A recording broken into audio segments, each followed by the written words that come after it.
नमस्कार बच्चों, कैसे हैं आप सब? आशा करती हूँ आप सभी अच्छे होंगे, स्वस्थ होंगे, खुश होंगे और अपनी पढ़ाई भी अच्छे से कर रहे होंगे। जैसा कि आप सभी जानते हैं, मैं हूँ आपकी हिंदी की अध्यापिका और मैं स्वागत करती हूँ आप सभी का आईसीटी वर्चुअल क्लासरूम में। और आज हम यहाँ पर एकत्रित हुए हैं पढ़ने के लिए क्लास 10th की हिंदी।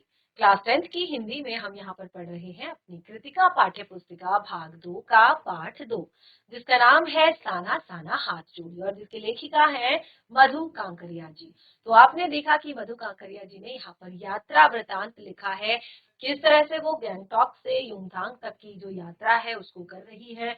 और वहां पर शुरुआत से ही उन्होंने हमें काफी सारी चीजें इस यात्रा के बारे में बताया और आपने देखा कि कितने ज्यादा रोमांच के साथ वो इस यात्रा को कर रही हैं। और जितना ज्यादा वो रोमांचित होकर इस यात्रा को कर रही हैं, उससे कहीं ज्यादा रोमांच जो है जब हम इसको पढ़ रहे हैं तब हमें यहाँ पर सुनाई दे रहा है या हम उसका अनुभव कर रहे हैं।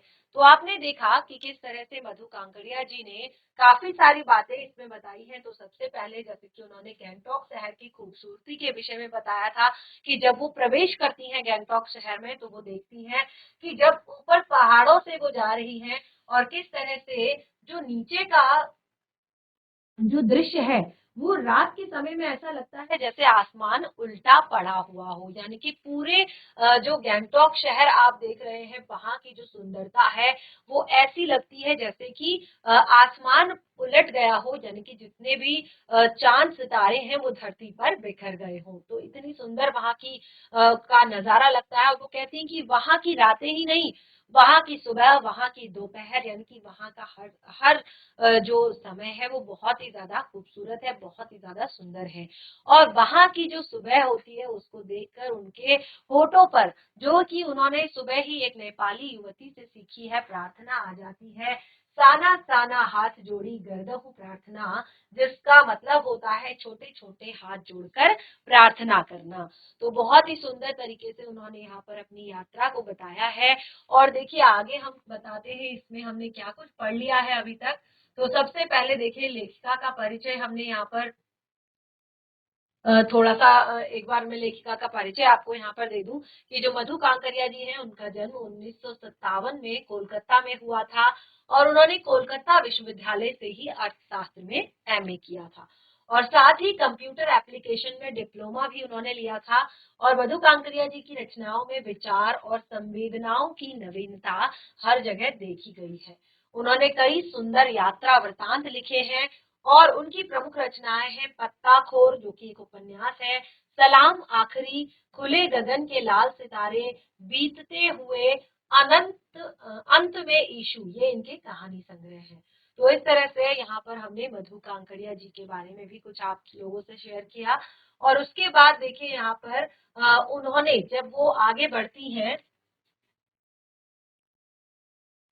जब वो अपनी यात्रा में आगे बढ़ती हैं और उस यात्रा के दौरान उन्होंने यहाँ पर जब वो काफी ज्यादा आगे बढ़ रही हैं और उन्होंने देखा कि जब दो पर्वत जो है उनके ठीक सामने आ जाते हैं, जहां पर गाड़ी जो है थोड़ी देर के लिए रुक जाती है और वो कहती है कि वहां पर जो स्पष्ट रूप है वो दिखाई देता है। और वो कहती है ऐसा लगता है कि हिमालय को प्रणाम करने का मन उनका करता है। और उनके मुख से रामधारी सिंह दिनकर जी की ये कविता है, मेरे नगपति मेरे विशाल, मेरे नगपति मेरे विशाल, साकार दिव्य गौरव विराट, पौरुष के पुंजीभूत ज्वाल, मेरी जननी के हिम किरीट, मेरे भारत के दिव्य भाल, मेरे नगपति मेरे विशाल। ये जो कविता है रामधारी सिंह दिनकर जी की, ये उनके मुख पर उस टाइम पे आ जाती है जब वो पर्वत जब वो विशाल पर्वत जो है उनके सामने आता है। तो ये बहुत ही सुंदर तरीके से उन्होंने अपनी यात्रा का वर्णन यहाँ पर किया है। और क्या कुछ अभी तक हमने पढ़ा उसको जरा हम देख ले।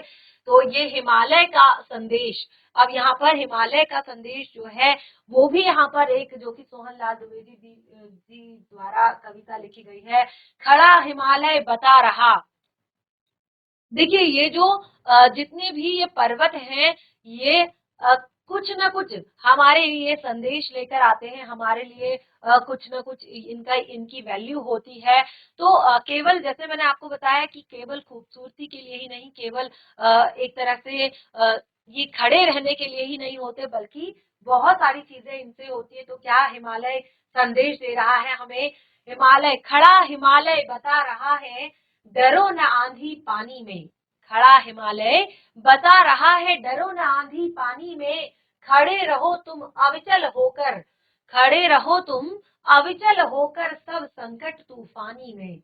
डिगो न अपने प्रण से, डिगो न अपने प्रण से, तो तुम सब कुछ पा सकते हो प्यारे। अगर तुम अपने प्रण से, जो तुमने प्रण लिया है, अगर तुम उससे नहीं डिगे, अगर तुम उससे नहीं हिलोगे, तो तुम सब कुछ पा सकते हो प्यारे। तुम भी ऊंचे उठ सकते हो, छू सकते हो नभ के तारे। देखिए कितनी सुंदर कविता लिखी है। क्या कहते हैं कि सब कुछ तुम पा सकते हो, तुम भी ऊंचे उठ सकते हो, छू सकते हो नभ के तारे। अचल रहा जो अपने पथ पर, अचल रहा जो अपने पथ पर लाख मुसीबत आने में। यानी कि देखिए कई बार क्या होता है कि हमारे, देखिए जो परेशानियां हैं, दुख हैं, कष्ट हैं, मुसीबतें हैं, ये तो जीवन का एक अंग है। यानी कि जीवन में ये सारी चीजें लगी रहती हैं।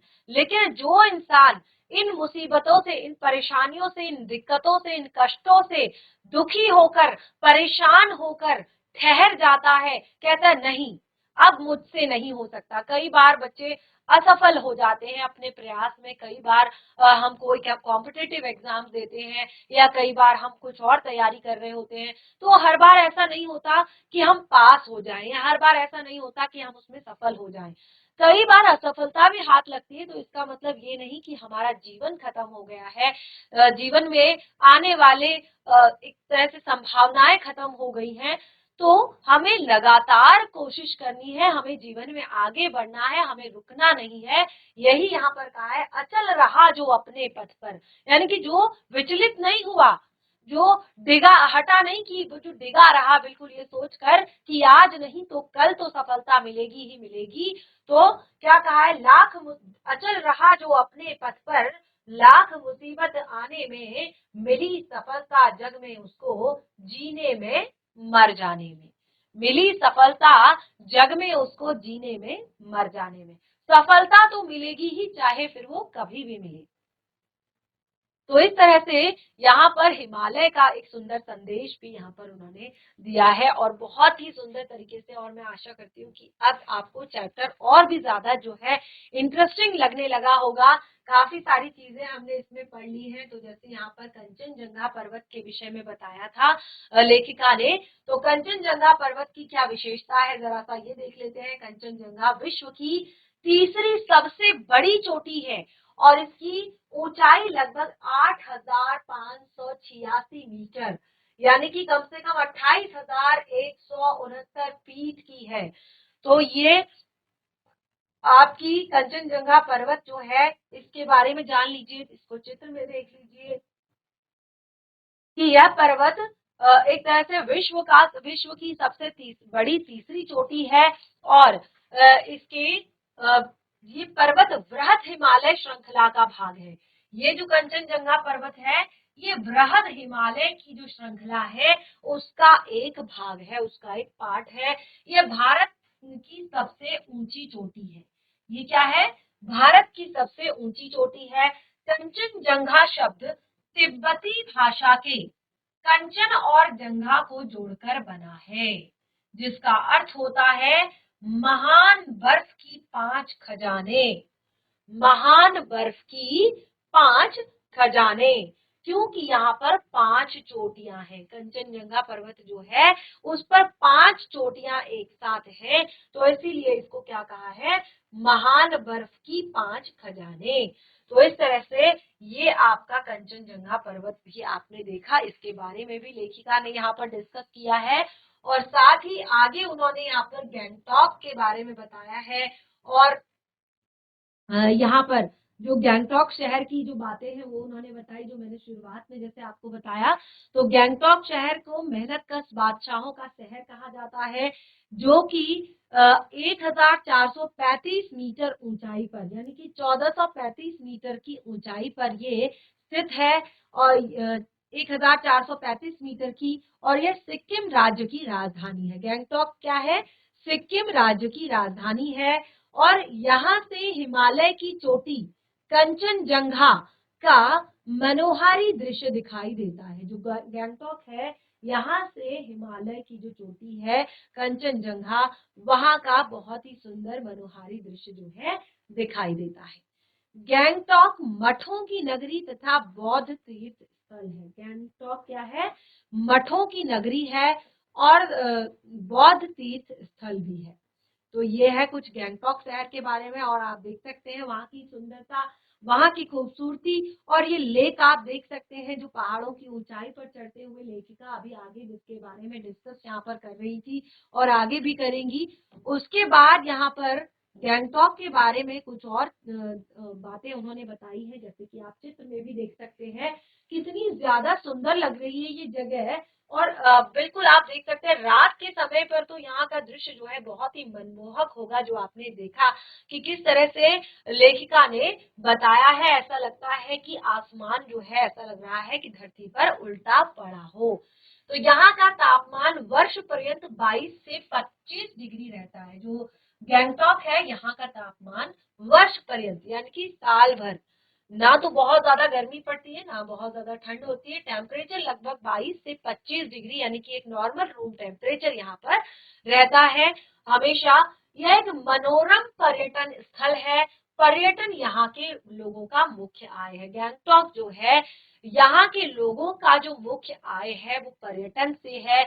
यात्री यहाँ पर आते हैं क्योंकि तीर्थाटन भी करते हैं, मठ भी है यहाँ पर। और जैसे कि मैंने आपको बताया जिस तरह से लेखिका यहाँ पर एक यात्री बनकर आई हुई है और वो यहाँ पर घूम रही हैं, यहाँ की जगहों को देख रही हैं, तो उनके लिए यहाँ पर बताया है कि यहाँ की जो मेन आय है, मुख्य आय का जो साधन है वो पर्यटन ही है।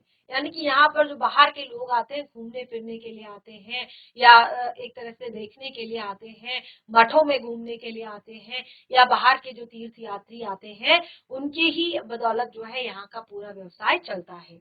और दूसरा यहाँ पर ये कहा है कि यह नगर बौद्ध और तिब्बत संस्कृति का मुख्य केंद्र है। गैंगटॉक जो है बौद्ध और तिब्बती संस्कृति का मुख्य केंद्र है। और ये देखिए आप रोपवे का भी चित्र यहाँ पर आपको दिखाया गया है, कितना सुंदर दृश्य है ये रोपवे ऑफ गैंगटॉक। ठीक है, रोपवे गैंगटॉक, गैंगटॉक का रोपवे आपको यहाँ पर दिखाया गया है। तो यहाँ पर हमने लेखिका के द्वारा बताई गई बहुत जो महत्वपूर्ण चीजें हैं उनको यहाँ पर डिस्कस किया। देखिए चैप्टर पढ़ना जरूरी है, पाठ को पढ़ना बहुत ज्यादा जरूरी है, क्योंकि पाठ को जब तक हम ऐसे कंप्लीट नहीं पढ़ेंगे, आपकी नोटबुक से नहीं पढ़ेंगे, तो क्या होगा कि हमारी कुछ महत्वपूर्ण चीजें उसमें से छूट जाएंगी। लेकिन इस तरह से भी पढ़ना जरूरी है क्योंकि ये क्या करता है, आपकी जरूरी चीजों को कोट कर देता है और इस तरह से आपको यहाँ पर सारी जरूरी चीजें पता चल जाती है। ठीक है, उसके बाद देखिए यूमथांग के बारे में यहाँ पर उन्होंने डिस्कस किया है। ठीक है, यूमथांग आगे अभी वो पहुंचने वाली है, तो यूमथांग के रास्ते में वो है और वो रास्ते की सुंदरता को अभी डिस्क्राइब कर रही है। आपने देखा पाठ में जिसको हम पढ़ रहे थे लास्ट सेशन में। तो यूमथांग आप देख सकते हैं 0 किलोमीटर यानी कि ये यूमथांग है और ये यूमथांग घाटी है। आप देख सकते हैं ये यूमथांग घाटी का दृश्य है। तो यूमथांग 11,800 फीट की ऊंचाई पर है। यूमथांग 11,800 फीट की ऊंचाई पर है और ये स्थान पर्वतों से घिरा हुआ और पर्वत चोटियों को मुंह उठाकर देखने पर प्रतीत होता है कि स्वर्ग यहीं पर है। ये स्थान जो है चारों तरफ से पर्वत चोटियों से घिरा हुआ है, आप देख सकते हैं। और यहाँ पर अगर पर्वतों की तरफ मुंह उठाकर इस तरह से देखा जाए तो ऐसा लगता है कि स्वर्ग जो है यहीं पर है। बिल्कुल हम बिल्कुल ऊपर आसमान पे पहुंच गए हैं, स्वर्ग में पहुंच गए हैं, स्वर्ग यहीं पर है और यहाँ की खूबसूरती बहुत ही ज्यादा है। यहाँ की सुंदरता को देखकर ऐसा लगता है कि किसी दूसरी दुनिया में आ गए हैं। जैसे लेखिका ने बताया था कि उन्होंने यूमथांग का जो रास्ता था वहां पर उन्होंने बहुत ही सुंदर तरीके से बताया था। ऐसा लग रहा है कि जैसे किसी मैजिशियन के द्वारा हर एक क्षण में जादू की छड़ी घुमाई जा रही हो और ये दृश्य, ये नजारे जो है बदलते जा रहे हैं और खूबसूरत पर खूबसूरत हुए जा रहे हैं। कहीं पर रंग बिरंगी फूलों के मैदान है, कहीं पर घास की मोटी परत है, कहीं पर बिल्कुल पथरीली जगह है। तो बिल्कुल अलग अलग तरह के दृश्य जो है दिखाई दे रहे हैं। यहाँ गर्म खारे पानी के स्रोते हैं, यानी कि जो गर्म खारा खारा पानी होता है उसके स्रोत हैं। तापमान, जिसका तापमान जो है 106 डिग्री सेल्सियस है, जो कि सल्फ्यूरेटेड हाइड्रोजन गैस के बुलबुले छोड़ते हैं, और ये सल्फ्यूरेटेड हाइड्रोजन गैस के बुलबुले भी छोड़ते हैं। तो इस तरह से देखिए हमने यूमथांग के बारे में यहाँ पर पढ़ा। अभी यूमथांग को आगे हमने अपनी बुक से भी अच्छे से डिस्क्राइब करना है। और उसके बाद देखिए ये यूमथांग का 0 पॉइंट है। इसके बारे में अभी मैं आपको यहाँ पर आगे क्लियर करूंगी जब लेखिका यहाँ पर पहुंचेंगी, उसके बाद हम यहाँ पर पढ़ेंगे। थोड़ा सा जरूरी जानकारियां इसके बारे में ले लेते हैं। जैसे यूमथांग से 26 किलोमीटर की दूरी पर 0 पॉइंट है, यानी कि जो यूमथांग का मेन जो यूमथांग है जहाँ पर 0 किलोमीटर, यानी कि जो 0 पॉइंट है यूमथांग का, जहाँ पर सड़क एकदम समाप्त हो जाती है, यानी कि वहां से जो रोड है वो बिल्कुल खत्म हो जाती है, और यहाँ से चीन की सीमा काफी नजदीक है, यानी कि बिल्कुल 0 पॉइंट। इसके बाद यूमथांग खत्म, आगे कोई जगह नहीं है, ना कोई सड़क है आगे। मई के माह में भी यहाँ बर्फ का अनुभव हो सकता है, यानी कि मई का जो महीना होता है उस टाइम पे भी, यानी कि जब पूरा आधा देश जो है भीषण गर्मी से जूझ रहा होता है, जब पूरे देश में भीषण गर्मी होती है, उस टाइम पे भी यहाँ पर बर्फ को अनुभव किया जा सकता है। योमथांग का शाब्दिक अर्थ होता है घाटियां। जो घाटियां होती है ना, पहाड़ों के बीच में जो घाटियां होती है उसे योमथांग कहा गया है। तो यहाँ पर देखिए और भी चीजें हैं बहुत सारी जिसको हमने डिस्कस करना है। तो क्योंकि जैसे कि मैंने आपको बताया जो चैप्टर है उसको हम पार्ट से ही पढ़ेंगे, इससे क्या होगा कि आपको पार्ट से और भी जरूरी चीजें पता चल जाएंगी। तो उसके बाद लेखिका कटाव पहुंचने वाली है, कटाव के बारे में डिस्कस करेंगे। कटाव के बारे में भी बहुत सारी चीजें उन्होंने यहाँ पर बताई हैं। और उसके बाद लेखिका ने यहाँ पर आगे अपनी अनुभूतियों को, यानी कि अपने एक्सपीरियंसेस को, अपने अनुभवों को यहाँ पर लिखा है, तो उनको भी हम डिस्कस करेंगे। तो सबसे पहले चलिए हम अपने पाठ की तरफ चलते हैं और वहां से आगे के टॉपिक को कंटिन्यू करते हैं, ताकि हमें चैप्टर और भी अच्छे से समझ आ जाए। तो देखिए इस तरह से हमने यहाँ पर लास्ट सेशन में पढ़ा था कि किस तरह से लेखिका जो है वो बिल्कुल इन प्रकृति के नजारों में खो सी गई है। इन प्रकृति के नजारों में वो बिल्कुल ऐसा लगता है कि डूब चुकी है, और वो फिर आगे बढ़ रही है, और वो ये सारा सौंदर्य जो है उन्हें बिल्कुल स्वर्गीय सौंदर्य लग रहा है। ये नदियां, ये फूल, ये वादियां, ये झरनों के बीच की भूख, मौत, दैन्य और जिंदा रहने की ये जंग। तो ये सारी चीजें उन्हें कौन बता रहे थे? बोर्ड रोड ऑर्गेनाइजेशन के जो वहां पर कर्मचारी थे, उनसे जब उन्होंने पूछा कि ये क्या हो रहा है, तो उन कर्मचारी जो थे उन्होंने बताया कि मैडम जिन रास्तों से, यानी कि बिल्कुल एक चहुलबाजी के अंदाज में, मजाक करने के अंदाज में उन्होंने कहा कि जिन रास्तों से गुजरते हुए आप अपने हिम शिखरों, आप इन हिम शिखरों से टक्कर लेने जा रही हैं, इन हिम शिखरों से टकराने जा रही है, ये उन्हीं रास्तों को ये पहाड़ी ने चौड़ा बना रही है। यानी कि जिन रास्तों पर चलते हुए आप आगे बढ़ रही हैं, ये पहाड़ ने उन्हीं रास्तों को क्या कर रही है? चौड़ा कर रही है। और देखिए जब लेखिका के मुंह से ये निकला कि ये काम तो बड़ा खतरनाक होगा, तो उस टाइम पे वो कहती है कि वो जरा सा और संजीदा हो गया, और वो बताने लगा कि पिछले महीने तो एक की जान भी चली गई थी इसमें। और उसके बाद वो कहती है कि पहाड़ों पर रास्ता बनाने का काम बड़ा, कहता है कि पहाड़ों पर रास्ता बनाने का काम बड़ा ही दुस्साध्य होता है, और बड़े बड़े पत्थरों को तोड़ मोड़कर एक आकार दिया जाता है, छोटे पत्थरों में बदला जाता है, और फिर उन्हें जाल की बड़ी सी एक लंबी पट्टी बनाई जाती है, और फिर उसमें उन्हें फंसा दिया जाता है ताकि कोई भी पत्थर नीचे ना गिरे। तो लेखिका कहती है कि वो जब उसने बताया कि जरा सी चूक अगर इनमें हो जाए तो सीधे पाताल प्रवेश, यानी कि सीधे मृत्यु को प्राप्त हो जाते हैं। तो लेखिका कहती है और तभी मुझे ध्यान आया कि इन्हीं रास्तों पर एक जगह सिक्किम सरकार का बोर्ड, बड़े बड़े अक्षरों में लिखा हुआ सिक्किम सरकार का बोर्ड वहां पर था। जब लेखिका आ रही थी तो रास्ते में उन्होंने देखा कि सिक्किम सरकार का एक बोर्ड लगा हुआ है जिसमें बड़े बड़े अक्षरों में लिखा है, ever wondered who defied death to build these roads. क्या लिखा हुआ है, ever wondered who defied death to build these road. तो वो कहती है लिखा हुआ था कि आप ताज्जुब करेंगे इन रास्तों को बनाने में लोगों ने मौत को झुठलाया है। यानी कि इन रास्तों को बनाने में लोगों ने मौत को झुठलाया है। इतने खतरनाक, इतने भयानक ये रास्ते हैं कि लोगों को मौत से टकराना पड़ता है यहाँ पर। तो देखिए, जैसे कि मैंने आपको इस चीज के बारे में बताया था कि किस तरह से पहाड़ों पर रोड बनाई जाती है। पहाड़ों पर ये देखिए, ये सारी चीजें मैं आपको यहाँ पर बता रही थी कि किस तरह की तरकीब लगाकर ये सारी चीजें बनाई जाती है। और आप स्पष्ट रूप से यहाँ पर देख पा रहे हैं कि उन्होंने बताया था कि पहले जो पहाड़ है उसमें डायनामाइट से विस्फोट किया जाता है और उसके बाद जो पत्थर, बड़े बड़े पत्थर होते हैं, उनको तोड़ तोड़ कर छोटे या एक सामान्य आकार के पत्थरों में उनको रखा जाता है और उसके बाद फिर ये जाला बनाया जाता है, पूरा जाल बनाया जाता है और उसके बाद उस जाल में ये पत्थरों को सेट करके देख सकते हैं आप, इस तरह से लगाया जाता है। अगर क्योंकि ऐसे ही रह गया तो ऊपर से फिर मलबा आएगा और ये सब कुछ एक साथ बहकर चला जाएगा। और कई बार जैसे मैंने आपको बताया कि हमारे उत्तराखंड में तो आप सभी इन सभी चीजों से बहुत ज्यादा परिचित हैं कि जरा सा बारिश होती है कि जितनी भी कच्ची सड़कें होती हैं, जहां पर बहुत अच्छे से व्यवस्था नहीं की गई होती है, वहां पर रोड पूरी की पूरी चली जाती है, पूरा का पूरा एक तरह से रोड ब्लॉक हो जाता है काफी टाइम के लिए। तो ये सिचुएशन पहाड़ों पर अक्सर होती है और इसमें कई सारे लोगों को अपनी जान माल से हाथ धोना पड़ता है। तो इस तरह से हमने यहाँ पर आपको बताया कि कैसे जो है लेखिका अपने यूमथांग के रास्ते पर आगे बढ़ रही है। उसके बाद देखिए लेखिका क्या कहती है।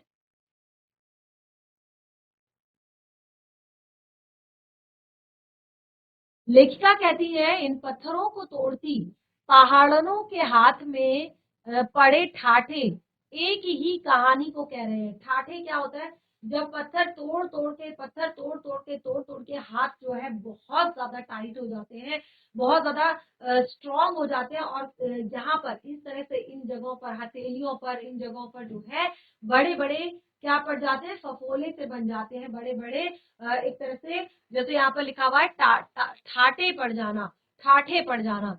ठीक है, तो ठाठे का यहाँ पर आपको अर्थ भी बताया गया होगा, आप देख सकते हैं।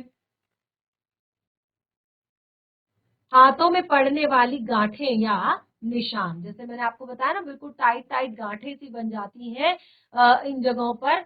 तो बड़े बड़े ठाठे उनके हाथ में पड़े हुए हैं, जैसे ये जगह जो होती है ना जहां पर से पकड़ा जाता है, तो इन जगहों पर बड़े बड़े जो है ठाठे बन जाते हैं, गांठें हो जाती हैं, निशान बन जाते हैं इधर उधर और आगे की उंगलियों में, और उनके हाथ बड़े कठोर और कड़क हो जाते हैं।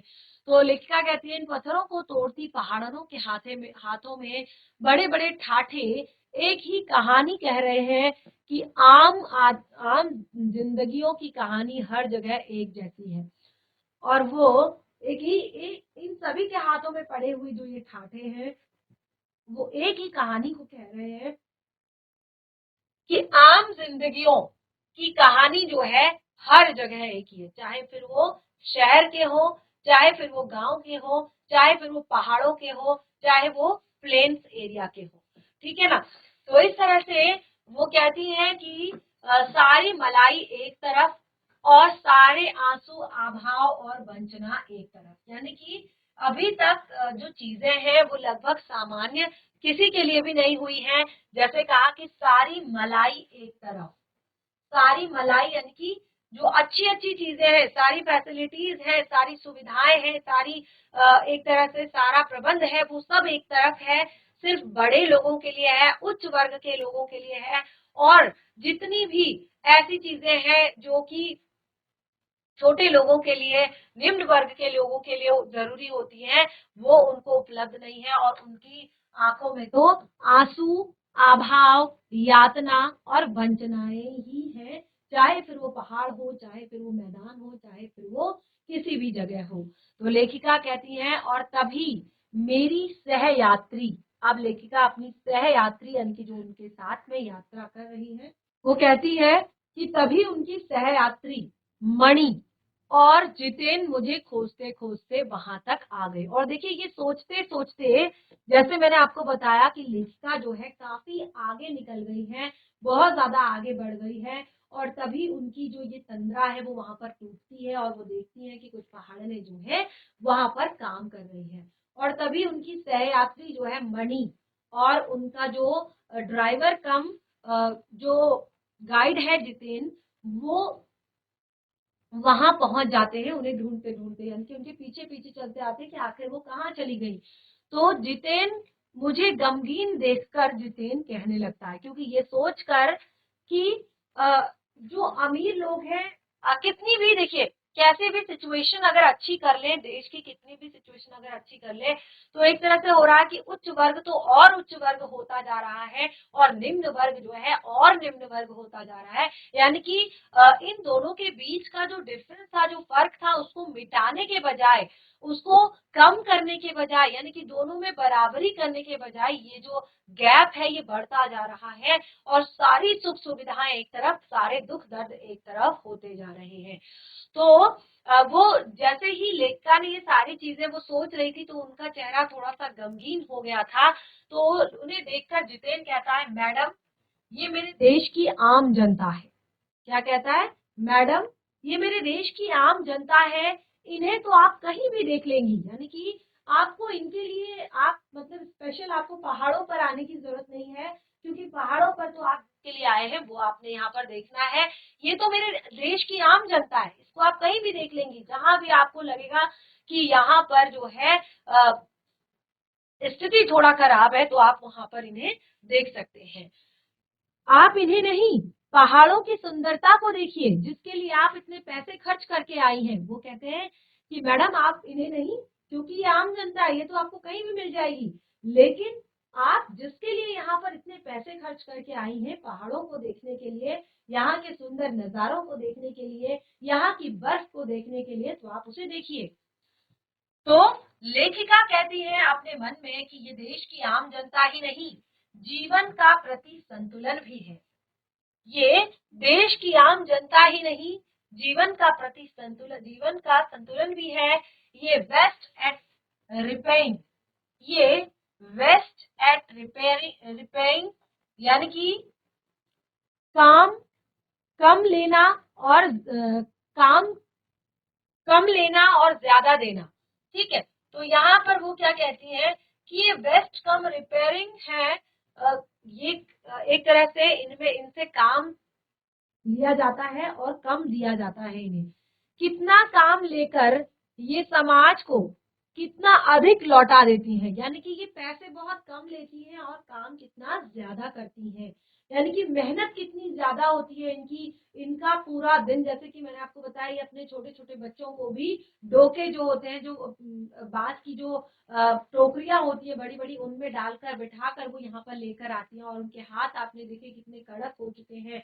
तो ये कम लेकर ज्यादा देती हैं और मन ही मन वो कहती है मैंने सोचा, और फिर हम वापस जीप की ओर मुड़ने लगे। और ये सब चीजें वो अपने मन में सोच रही हैं और वो कहती हैं, मुड़ते वक्त मैंने देखा कि वे श्रम सुंदरियां यानी कि जो मेहनत कर रही हैं, जो काम कर रही हैं, और उनका जो परिधान है वो बिल्कुल डिफरेंट है और वो बहुत ही सुंदर नाजुक सी है। और वो कहती है जैसे ही हम वापस मुड़ने लगे तो मैंने देखा कि वो श्रम सुंदरियां किसी बात पर इस कदर खिलखिलाकर हंस पड़ी कि जीवन लहर उठा और वह सारा खंडहर ताजमहल बन गया। यानी कि उनकी हंसी से, उनकी ठिठोली से, जो वो एकदम से रेतीला और बिल्कुल पथरीली जगह थी, वो खंडहर ऐसा लग रहा था कि ताजमहल बन गया हो। बहुत ही सुंदर जो है उनकी हंसी, वो खिलखिलाहट थी। तो लेखिका अब वहां से फिर से अपनी जीप में बैठती है और वहां से अब वो आगे निकल जाती है और वो कहती है कि चलते चलते जितेन बता रहा है कि अब हम हर मोड़ पर हेयर पिन बेल्ट लेंगे और तेजी से ऊंचाई पर चढ़ते जाएंगे। यानी कि अब हम हर हर मोड़ पर हेयर पिन बेल्ट, मतलब बिल्कुल बहुत ही पतली बेल्ट लेंगे, यानी कि मोड़ हम लेंगे और वहां से हम ऊंचाई पर चढ़ते जाएंगे। यानी कि जिस तरह से ये पहाड़ है, तो पहाड़ पर देखिए रोड कैसे बनाई जाती है। अब बिल्कुल ऐसे सीधे तो नहीं बनाई जा सकती, जिससे इस तरह के अगर पहाड़ बने हुए हैं तो पहाड़ों पर रोड कैसे बनेगी, पहाड़ों पर रोड बिल्कुल इस तरह से बनाई जाएगी, काट काट कर, इस तरह से रोड काट काट कर घुमावदार बनाई जाएगी और ऐसे धीरे धीरे जो है ऊपर चढ़ा जाएगा। ठीक है, तो यहाँ पर जितेंद्र बताता है कि इस तरह से हम जो है आगे बढ़ेंगे और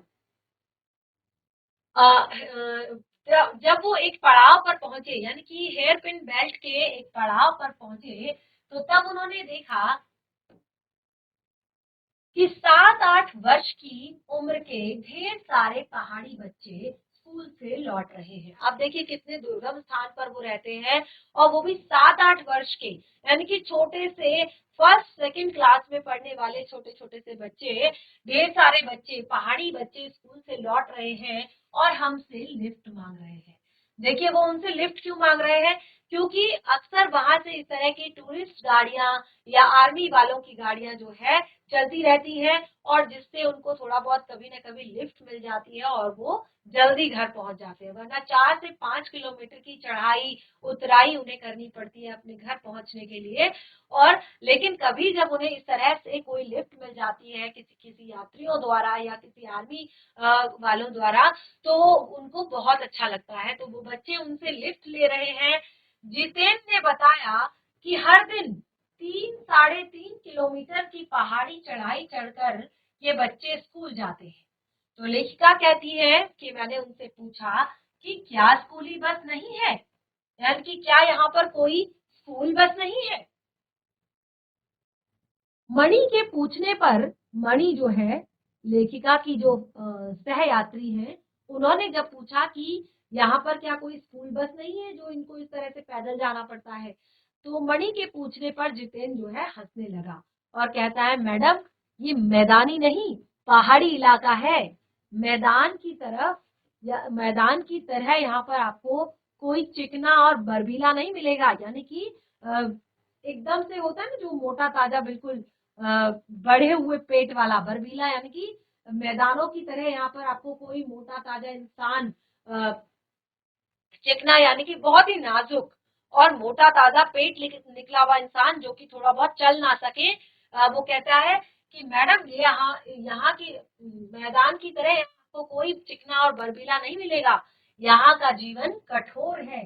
तो आपने देखा होगा पहाड़ों पर जो है ज्यादातर जो लोग होते हैं वो बहुत ज्यादा मोटे नहीं होते, यानी कि किसी का भी आपको पेट निकला हुआ या तोंद निकली हुई नहीं दिखाई देगी, क्योंकि उनका वर्कआउट होता है। खास तौर पर अब तो मुझे लगता है कि बहुत कठिन कठिन पहाड़ों पर भी गाड़ियां जाने लगी हैं, लेकिन फिर भी आप पहाड़ के लोगों को देखोगे क्योंकि उनके पास कुछ गाय भैंस भी होती है, अपना घर का गुजारा चलाने के लिए, काम करने के लिए, खेती बाड़ी भी होती है, और खेती बाड़ी जिन जगहों पर होती है या तो वो ढलान में होते हैं या फिर वो ऊंचाई पर होते हैं, और जिससे कि उनको और इतना गैस की खपत करने का, देखिए चूल्हा तो जलता ही है चाहे गैस घर में हो चाहे ना हो, ठीक है, तो उसके लिए उन्हें लकड़ी का इंतजाम करने के लिए भी जाना पड़ता है। तो एक तरह से जो गांव का जीवन है वो अगर कोई प्रॉपर तरीके से कर रहा है, निभा रहा है, तो वो बिल्कुल अभी वो कभी भी आपको अनहेल्दी नहीं दिखाई देगा, वो आपको हमेशा फिट दिखाई देगा और एक तरह से बहुत ज्यादा मोटा या तोंद निकला हुआ नहीं दिखाई देगा। तो वो कहता है कि नीचे तराई में ले देकर एक ही स्कूल है और दूर दूर से बच्चे उसी स्कूल में जाते हैं और सिर्फ पढ़ते ही नहीं, इनमें से अधिकांश बच्चे शाम के समय अपनी माओ के साथ मवेशियों को भी चराते हैं। अब देखिए ये जो छोटे छोटे बच्चे हैं ये केवल पढ़ाई नहीं करते बल्कि शाम के समय अपनी माओ के साथ जाकर मवेशियों मवेशियों यानी कि गाय भैंसों को भी चराते हैं, पानी भरते हैं, जंगल से लकड़ियों के भारी भारी गट्ठर ढोते हैं। और वो बताता है कि खुद मैंने भी ये काम किया है, खुद मैंने भी ढोया है, क्योंकि वो भी सिक्किम से ही है और वो ये सब काम जो है कर चुका है। तो बताता है कि मैंने भी ये सारे काम किए हैं और इस तरह से खतरा अब धीरे धीरे बढ़ने लगा था, यानी कि जीप जो है और भी, क्योंकि हेयर पिन बैंड जो है अब वो शुरू हो चुके थे और बहुत ही पतला पतला जो कटान है वो शुरू हो चुका था। और वो कहता है कि रास्ते, लेखिका कहती है रास्ते बहुत संकरे होते जा रहे थे, पतले होते जा रहे थे, और वो कहती है कई बार तो ऐसा लग रहा था कि जैसे नाप तोलकर इंच टेप से बनाया गया हो, कि एक तरह से जीप के जितना ही उन्हें चौड़ा बनाया गया हो कि बस इतनी ही केवल जीप उसमें चल सके, और ऐसा लगता है कि बस उतना ही नाप तोलकर उनको बनाया गया है। तो जरा भी संतुलन बिगड़े, इंच भर भी जीप जरा सा इधर से उधर खिसके तो सीधे गए घाटियों में। इन रास्तों पर जगह जगह लिखी चेतावनियां हमें खतरों के प्रति सजग कर रही थी। आपने देखा होगा पहाड़ों पर अक्सर बहुत सारी चेतावनियां लिखी होती हैं, जिनमें लिखा होता है दुर्घटना से देर भली, या फिर और भी बहुत सारी चेतावनियां लिखी होती। तो वो कह रही है कि यही चेतावनियां हमें भी सजग कर रही थी कि हम बिल्कुल भी जल्दबाजी ना दिखाएं, बिल्कुल भी ऐसा हम कोई काम ना करें कि जिससे कि किसी को दिक्कत हो, कोई हादसा हो। तो वो कहती है सामने ही लिखा था, धीरे चलाइए, घर पर बच्चे आपका इंतजार कर रहे हैं। और खास तौर पर पहाड़ों पर आपने इस तरह की चेतावनियां जरूर देखी होंगी। आगे लेखिका कहती है, थोड़ा और आगे बढ़े तो फिर एक चेतावनी सामने दिखाई दी, we care man eater around. वो कहती है कि फिर से हमें एक चेतावनी सामने दिखाई दी कि be care man eater around, की जो आदमखोर होते हैं, आदमखोर कौन? तेंदुए, ठीक है, हिम तेंदुए जो होते हैं, या जो बाघ होता है पहाड़ों पर, ठीक है। तो वो वहां पर फिर से एक चेतावनी दिखी कि be care man eater around, आपके आसपास जो है, यानी कि आप यहाँ पर अगर गाड़ी रोकते हैं तो आप अकेले जंगल की तरफ ना बढ़े, आप समूह में रहे और ज्यादा देर गाड़ी यहाँ पर ना रोकें, क्योंकि आसपास आदमखोर हो सकते हैं। पर वो कहते हैं, पर हमें आदमखोर नरभक्षी तो नहीं, पर दूध देने वाले याक जरूर दिखे, क्योंकि जंगल का एरिया है। तो वो कहते हैं कि आदमखोर नरभक्षी जानवर तो हमें नहीं मिले, लेकिन हमें एक दूध देने वाला याक जरूर मिला, और जरूर दिखे काले काले ढेर सारे याक। और पहाड़ों पर गिरती बर्फ से प्राकृतिक ढंग से रक्षा करने वाले उनके घने घने बालों वाले याक। आपने देखा होगा याक का दृश्य, जिनके शरीर पर बहुत ही घने बाल होते हैं। और देखिए प्रकृति जिसको, ये चीज मैं आपको हर बार बताती हूँ कि हमारी प्रकृति ने हमारे लिए बहुत सारे इंतजाम किए हैं। हम किसी भी, हमें बस प्रकृति को उसके इंतजामों का शुक्रिया अदा करना नहीं आता, उनकी वैल्यू करना नहीं आता। चाहे वो इंसान हो, चाहे वो पशु हो, चाहे वो पक्षी हो, चाहे वो कोई भी चीज हो, ठीक है, जलचर हो, नभचर हो, उभयचर हो, कोई भी पशु पक्षी जीव जंतु हो, प्रकृति ने उसके लिए हर तरह का इंतजाम यहाँ पर किया है। तो क्योंकि वो पहाड़ों पर रहते हैं, ठंडे एरिया में रहते हैं, ठंडे इलाके में रहते हैं, तो उनके शरीर पर जो बहुत बाल है वो बहुत ज्यादा घने हैं और बहुत ज्यादा मोटे हैं, ताकि वो उनकी बर्फ से, ठंड से जो है रक्षा करते हैं। तो इस तरह से आप पहाड़ी भालू को देखेंगे तो उसके शरीर पर भी बहुत सारे घने बाल होते हैं। और वहां के बंदर भी आप देखेंगे, वो भी बिल्कुल अलग तरह के होते हैं। और पहाड़ी जो बड़े बड़े भोटिया जो डॉगी होते हैं, कुत्ते जो होते हैं, उनको भी आप देखेंगे कि उनके भी बड़े बड़े बाल होते हैं। तो एक तरह से प्रकृति पूरा इंतजाम करके रखती है अपने जो संसार में रहने वाले लोगों का। और इस तरह से अब यहाँ पर उन्होंने बहुत सारी चीजें और हमें क्लियर की, और मैं आशा करती हूँ कि ये चैप्टर आपको अच्छा लगा होगा, आपको पार्ट समझ आया होगा। काफी सारी चीजें हमने इस पार्ट में आज फिर से यहाँ पर डिस्कस की है। नेक्स्ट सेशन में फिर से आगे कंटिन्यू करेंगे टॉपिक को।